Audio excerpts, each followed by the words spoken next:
Good morning, everyone. Lots going on, lots happening, changing hourly sometimes. We've got Doug Ford having a presser at 1 o'clock. We've got Justin Trudeau doing a presser at 11:15. He might actually be on time at 11:15. Who knows? Trump has been having daily pressers multiple times a day. Our health administrators across the country for every province are having multiple pressers daily. They're kind of painful to watch because they're kind of relaying the same information. The major updates are basically stay away from each other and don't play in the parks. Go for a walk, don't play in the parks. So, it is what it is. There's not much they can do other than update us. But I found this interesting. Yesterday, I spent my entire show losing my mind about the fact that they haven't closed Roxham Road and the illegal border crossings through Canada, right? They were letting that remain open and saying, don't worry. Well, CTV News reported yesterday, or 2 days ago now, March 19th, Ottawa to take charge of housing asylum seekers for 14-day isolation period. Because, when being told to isolate at home, how would one do that when one is just walking into Canada with a suitcase that they hand to the RCMP and says, put that wherever you want, my good man, right? Like, what are you going to do when the RCMP are bellhops, right? But when you've got a pandemic, that seems highly irresponsible. And that was the point of my video yesterday. Like, there will be real world consequences if you just continue to ignore the fact that there's a pandemic spreading, and walking people through 5 airports before they get a taxi and drive on into Canada is a higher risk than, say, a returning Canadian, right? So, and I don't even agree with returning Canadians, to be fair. I think that a doctor should be sent to the embassy in the country where there's a sick Canadian, and that sick Canadian should meet the doctor at the embassy, and there you go. That's what I think should have happened in Wuhan when this whole thing kicked off. That would have been responsible. Not landing flights from China every day, including up until yesterday. That would have been responsible, but we don't have a responsible or effective government in place. The government in place up till yesterday was saying, we are going to pay for housing these illegal border crossers, these illegal immigrants, non-citizens taking up taxpayer dollars during a pandemic, who have exposed themselves to 5 airports at least, and a taxi, right? Coming to Canada. Welcome to Canada. How much money can we spend on your healthcare right away? Right? Like, it's unbelievable. It's offensive is what I said yesterday. So that was my entire video yesterday. And then yesterday, after I finished my video, Justin Trudeau came and said, Canada's closing its border to refugees. Oh, this is after they said that. But Canada is closing its borders to Roxham Road and the illegals, which is great. And right away, they were criticized. Not even like 3 hours. A couple hours after this was done, people were on Twitter saying, oh, they can't do this. It's illegal. It's not. In what way could it be illegal to enforce the borders in your country? Especially when you're complying with the safe third country rules and all of the rules written up until Canada introduced the Global Compact for Migration, right? Like, if you're a refugee and you land in a safe country, you can't country shop. You can't be like, you know what? The United Kingdom has some better has better incentive, right? So I'm not going to stay in the United States. Can you give me a ticket to the United Kingdom? You're violating my human rights by not giving me a ticket to the United Kingdom.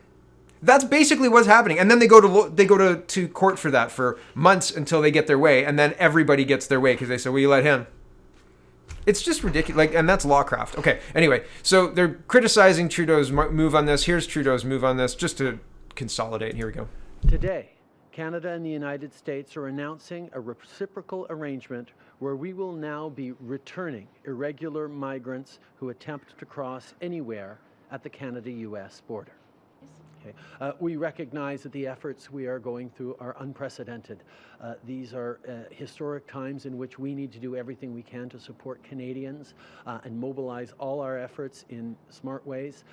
There are people who are talking about historical echoes, whether it was wartime or Great Depression. We're focused on doing what we need to do right now. We know that Canada has never faced a situation like this, and we will face through it together.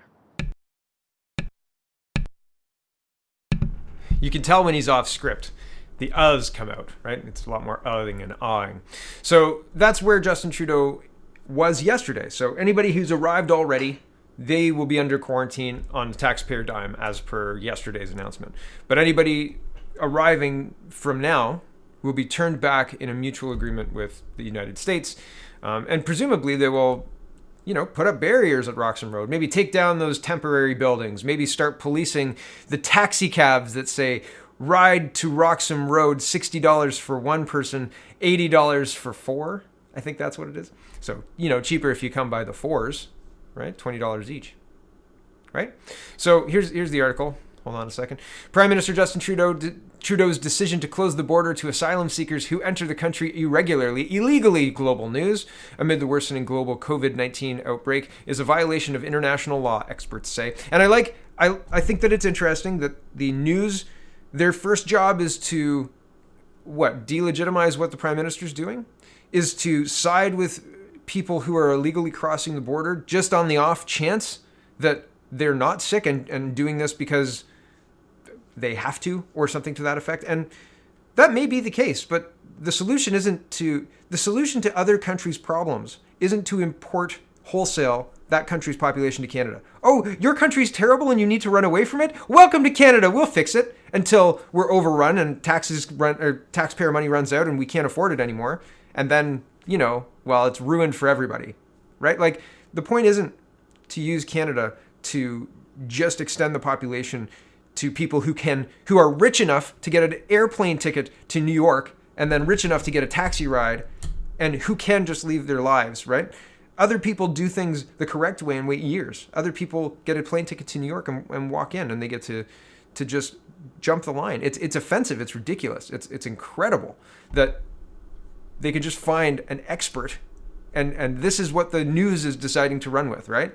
Oh, they can't do that. The poor refugees. Well, we've got homeless veterans. We've got Canadians who can't afford a house with enough bedrooms, right? Like, a lot of Canadians, their houses are either more expensive than they can afford or not enough house for what they need, right? So there's problems within this country. And the pious leaders who say, oh, but what about the rest of the world? What about the poor, unfortunate souls? Charity begins at home, guys. We've got poor, unfortunate souls in Canada too. And ignoring that for political points on the world stage or for a UN Security Council seat, a meaningless UN Security Council seat, or to virtue signal is offensive. This government is offensive. Okay, back to this. Trudeau said the move was and the news is offensive in going with this angle. It's offensive. It's offensive to Canadians who pay taxes. The border should be closed. It should be enforced. It should be policed. And people say, oh, they couldn't possibly. If you try, until you try, you won't know, right? Donald Trump is literally putting up a wall. Seems to be working. Opening the borders and saying, oh yeah, well, we've got RCMP bellhops is not working to curb people coming in to take advantage of Canadians. Because it's quite a nice little package Canadians have put it together for seemingly non-citizens. When you incentivize something, you get it, right? If you say to somebody, I'll give you $10 if you just get on a plane, fly to New York, and then come across the road, somebody's going to say that's worth it. Somebody's going to say it's worth it. So the sweeter the pot gets, the more money people get for doing things like that, the more of it you'll see. You get what you incentivize, right? So shame on the news. Shame on finding anybody to disagree. Like, I just think it's so interesting. Terrible. Anyway, back to this. Trudeau said the move was part of a reciprocal agreement with the U.S. that would-be refugees would be turned back anywhere at the Canadian-U.S. border. The decision comes amid security concerns around screening people at illegal border crossings, for COVID-19, and hours before the closure of the Canadian-U.S. border to all but essential travel, which goes into effect at midnight. Those who have already crossed the border will be put in isolation, Trudeau said, but in the future, those trying to cross the border irregularly, illegally, will be released back into the U.S. Trudeau added that new measures are temporary, but nonetheless, as the world battles the spread of COVID-19, which has sickened nearly 250,000 people worldwide as of Thursday, including at least 846 Canadians. Decision could create more risk. And they're saying, well, whatever, I'll just read it. It's unclear exactly how the government plans to patrol the more than 9,000 kilometer border between Canada and the U.S. Well, taking down the Roxham Road welcome wagon would be a good start. Putting up a police cruiser and gentlemen saying, turn back or you will be arrested and put back. That'd be a good start too. Really easy. Oh, and The cabs that have the big sign that I described earlier, maybe arresting those guys, maybe saying that's illegal, human trafficking. That we've got teeth, we've got laws. Why are we pretending that they don't exist? It's very funny. Like it's funny except that it's serious, right? Like it's funny like, haha, what a banana republic we live in. And it's serious because, haha, what a banana republic we live in, right? Like it's we have laws. Why aren't we enforcing these laws? And the United States has been cracking down on human trafficking. You can't charge people to bring them across a closed border. Like that's illegal, right? We can do something about that. So it's unclear exactly how. We don't know how we could possibly enforce our laws. Oh no! Oh, it's anarchy, chaos, laws. Oh, we'd have to have people whose job it was solely to know what those laws are, and then to stop people who are breaking those laws. How could we possibly train up the? Oh, that's called a police force. Oh, that's what they're supposed to do. They're not supposed to be carrying bags across. You don't say. Oh, it drives me so mad. Anyway, back to this. Public Safety and Emergency Preparedness Minister Bill Blair said Friday there's no evidence that suggests asylum seekers are higher risk than others wanting to enter Canada and that all non-essential travel posed a risk. Now, I think that it's funny because asylum seekers, as I said yesterday, have traveled through 5 or more airports. That puts them at a higher risk, Mr. Blair.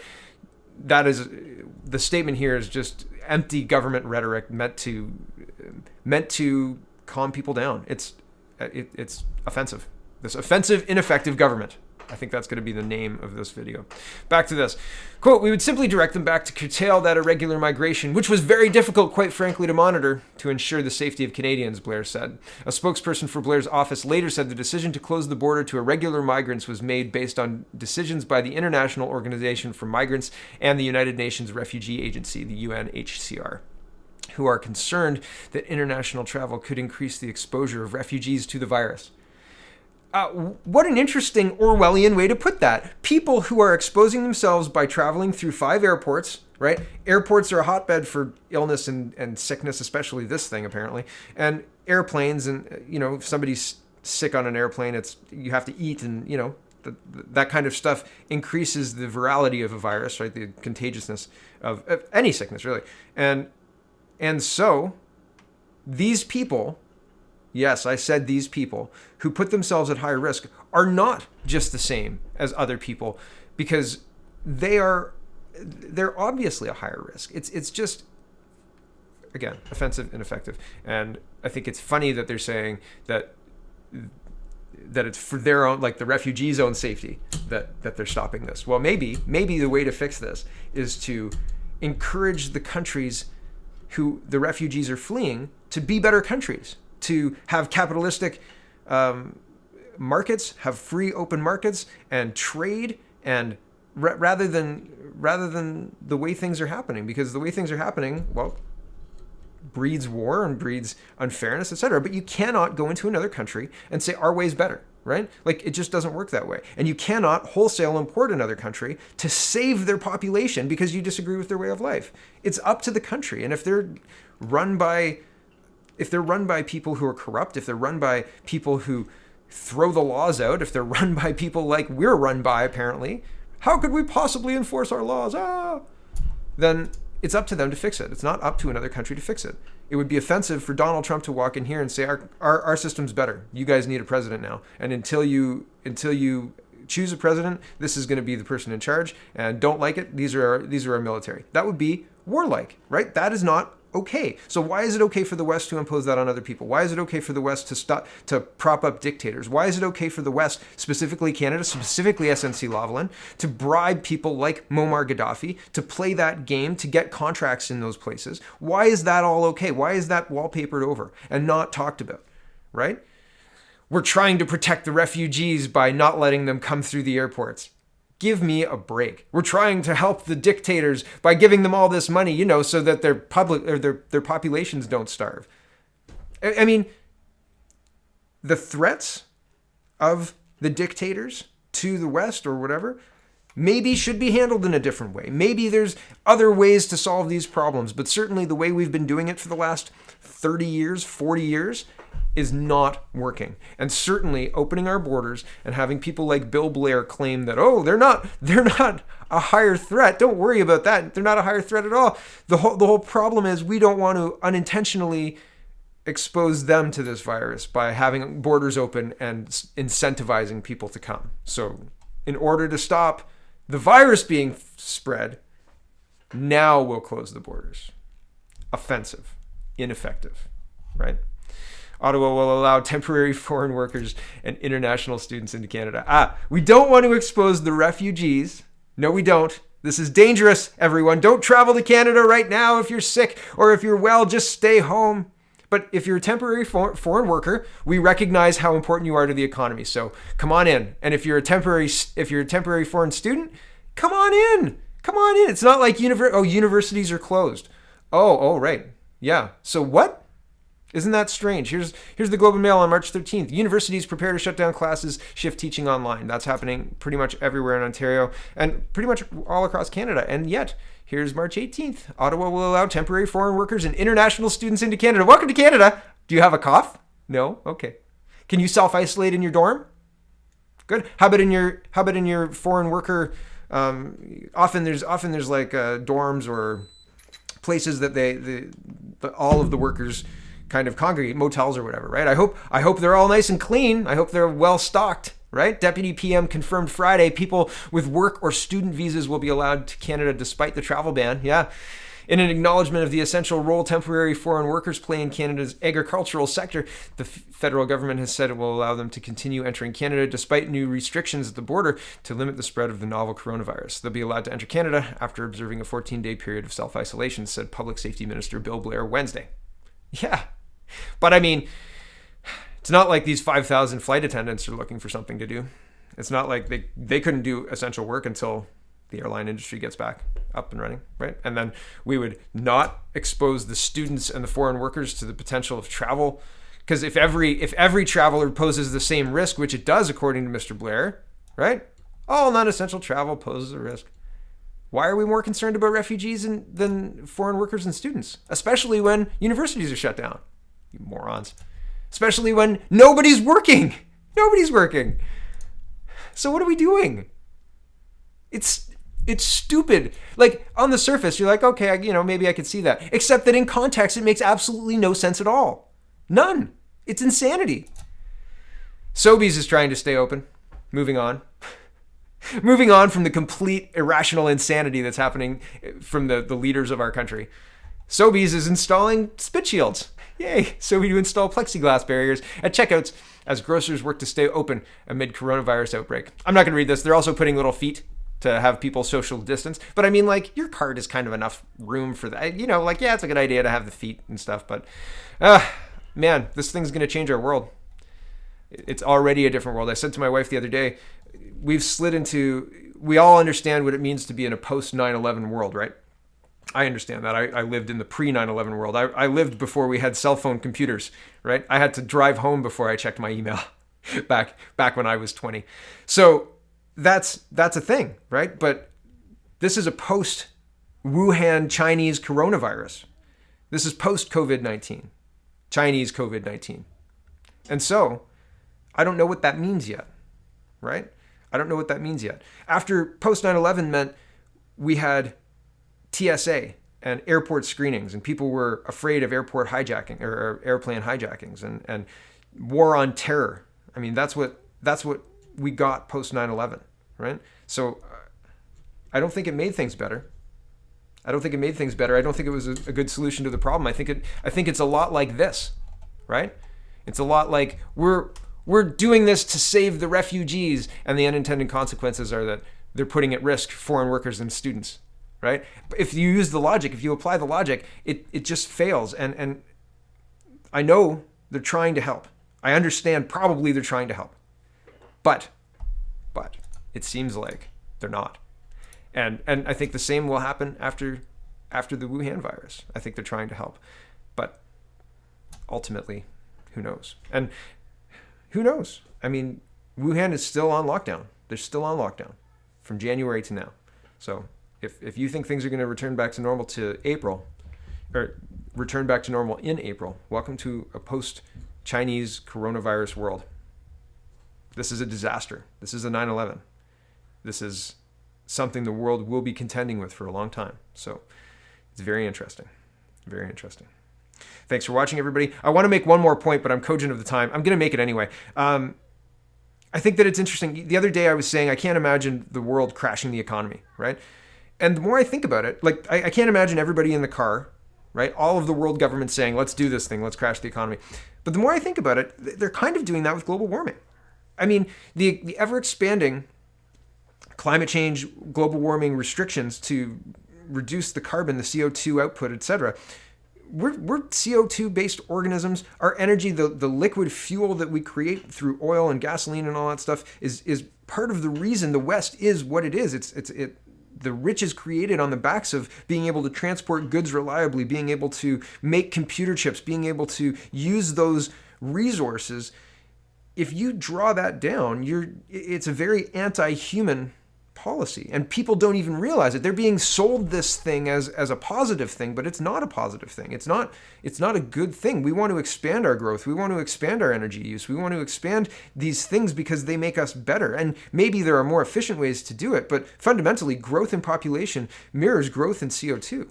Right? And so more people equal more CO2 because more energy use, right? And so saying, we can't do it's the same thing as the overpopulation argument in the 70s, which was false, right? We're much further on. So to be brief, if I can be brief, oh my goodness, 21 minutes in. What I'm saying is they've done this already, right? They did this on fake data and fake information. The global warming thing is as fake as it gets. Models, it's all models, right? Now, people are saying, I don't know if this virus is true. It's all fake. It's all to crash the global economy and blah, blah, blah, blah, blah. I don't know what's true. I'm not saying I think the virus is fake. I don't think that at all. And the effects of this global economy crash are real. They will be real. Like, they are being felt. The supply chain is being felt. But what I'm fundamentally saying is, what I was saying the other day about I can't imagine a situation where they do this. I mean, I just had to think about it a little bit, I suppose. And because I can imagine a situation, I've lived through the situation where they did it really slowly. This is just a really accelerated version of that. And regardless of the reality of the virus, maybe it's real. Maybe this threat is managed this way. Maybe every government is doing everything the best way they know how. But I just don't think that that's true, right? Even again, virus aside, like the management of this disaster is just eyebrow raising, right? Oh, we'll let refugees in. No, we won't let refugees in. We'll pay for their isolation. No, we won't pay for their isolation. We'll let foreign workers in and students, except that nobody's working and going to class. It's just crazy, right? Like, so is this just human? Is this just people being people? Is this just humans badly managing a terrible situation, or is there something more to this? I have no idea. I don't know. I'm just asking. Like, I really don't. Usually have some conclusions or something to that effect. My conclusion here is our government is as human, I guess, as you would expect, and who knows, right? They manage disasters poorly, and that's just true. Stephen Harper didn't manage the 2008 disaster poorly. I'll note that. Thanks for watching, everybody. Check out CanadaPoly.com. Check out CanadaReport.co. Sorry for the long video today. I know I talk a lot. Have a wonderful, wonderful day. Wash your hands.